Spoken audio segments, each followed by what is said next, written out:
Hey there folks, welcome to Spectrum Pulse. We talk about music, movies, art, and culture.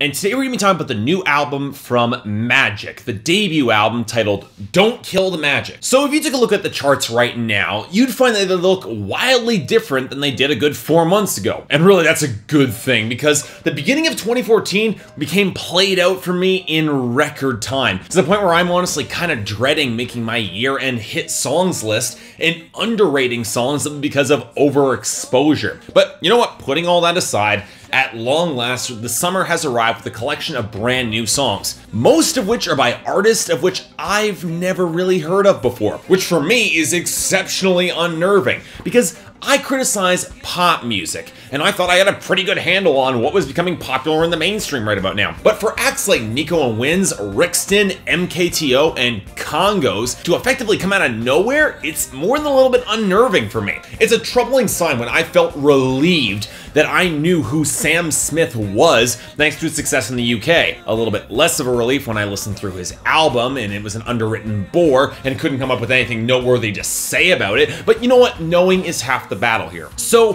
when I looked at the charts this week and saw that Rude by Canadian reggae fusion band Magic was at number 2, I was a little bit annoyed because not only did I barely know who these guys are, and as a Canadian music critic living in Toronto, that's a problem, but that of the Canadian pop rock acts who have come up in the past couple of years, it's these guys who get popular? Not Mariana's Trench, not Tokyo Police Club or The Brilliancy, but Magic? But to be fair, when I racked my memory, I did recognize the frontman and songwriter of the band, Nasri Otway, for all of the wrong reasons. Primarily known as a songwriter for Chris Brown, Pitbull, and mostly for Justin Bieber, my first exposure to him in front of the microphone was on Shakira's self-titled album that came out earlier this year on the song Cut Me Deep, where he was promptly blown off the stage, which did not give me a good feeling going into this record. But since I figured, hey, it's been a long time since a real reggae act has charted in the Hot 100, this album could be interesting, right? So I checked out the album Don't Kill the Magic. How'd it go?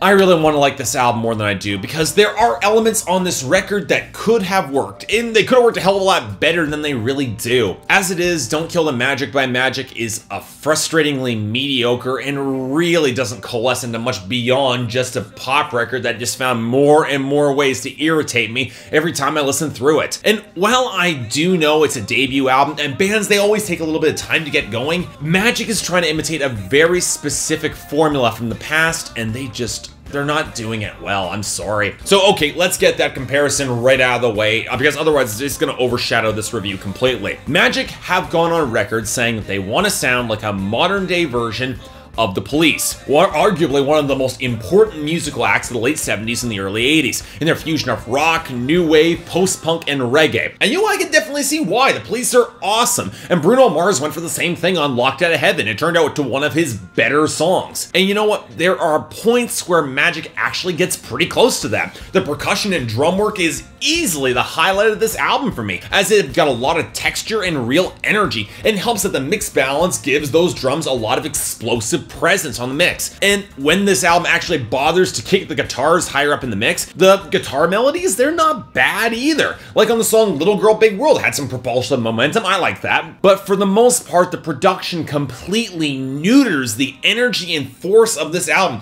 making the guitars very watery and limp and adding a thin haze to everything that just washes out the color of the instrumentation. It doesn't help matters that whenever looped sound effects or reverb or other electronic elements are added, it just sounds really jarring to this record, leading to a sound that is somehow expansive, yet really stiff. The difference between that stiffness and, say, the tightness of The Police really comes down to the actual production balance. When The Police kept their guitar melodies at the forefront, it kept the tight rhythms front and center, letting the percussion add some tempo and add variety and not much more. Magic, on the other hand, puts the percussion in front, which could work. The drumming is my favorite element of this music, but it weakens the guitars and it loses that melodic foundation, which makes this record a lot less organic and a lot weaker, at least to me. Now, granted, it doesn't help matters that in place of Sting, we have Nasri Otway. And man, that's a harsh comparison indeed. As much as Sting can occasionally annoy me with some of his histrionics, the man is a genuinely gifted performer with disgusting amounts of charisma and expressive presence, with a huge range to boot. Otway, on the other hand, look, he just doesn't impress me in front of the microphone.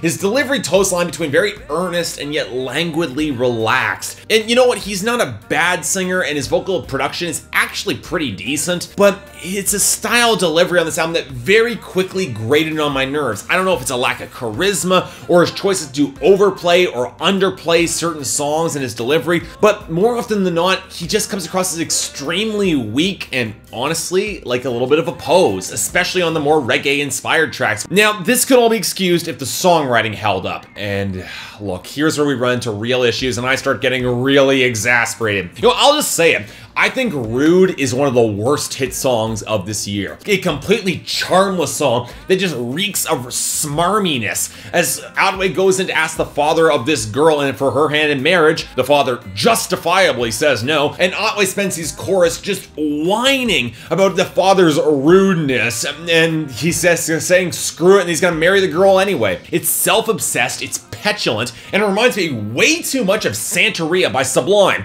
another song I really can't stand. And there are tracks on this album where Otway's whinier tone just continues to annoy the hell out of me. No Evil, it's got some good momentum, but it's a song that fails to convince me that the ex-Otways trying to win back after a string of one-night stands would be better off with this guy. Stupid Me, he plays it as a love struck, but then has the lyrics saying that if the girl doesn't want him as much as he wants her, she's stupid you, because that's really flattering. Insult the person you're trying to hook up with. The title track is a song where he pleads for the relationship to stay together, and then he just goes over the top in the same way that Bruno Mars's Grenade is, just as unflattering. And One Woman, One Man is just as hyperbolic in its self-deprecation. Look, if you call yourself a loser in the song completely unironically, who finds that attractive? Why would this girl want to go back to you? And you know what? What's really annoying with this record is that there are a few songs that poetically, they're pretty well written. As an earnest, real confession of love, No Way No, it's not bad. And Paradise offers some more abstract poetry with mermaids. It's perfectly fine for pop music, not all that deep, but it works. And it fits the tone of the like more watery, Caribbean-inspired instrumentation.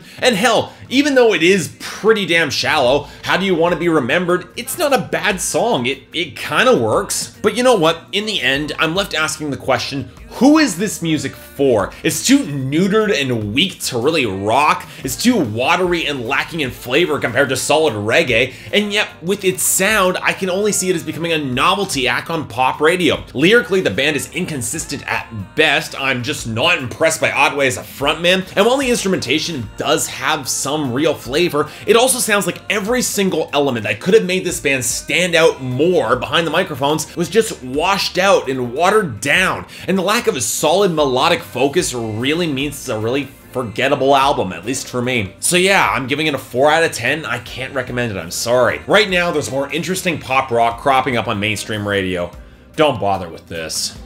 So yeah, thanks a lot for watching. If you'd like to like and subscribe, I'd be more than grateful. If there's anything else I might be able to do to improve my presentation, I'd be more than happy to hear about it. But until then, I'm Mark, you're watching Spectrum Pulse, and I'll see you next time.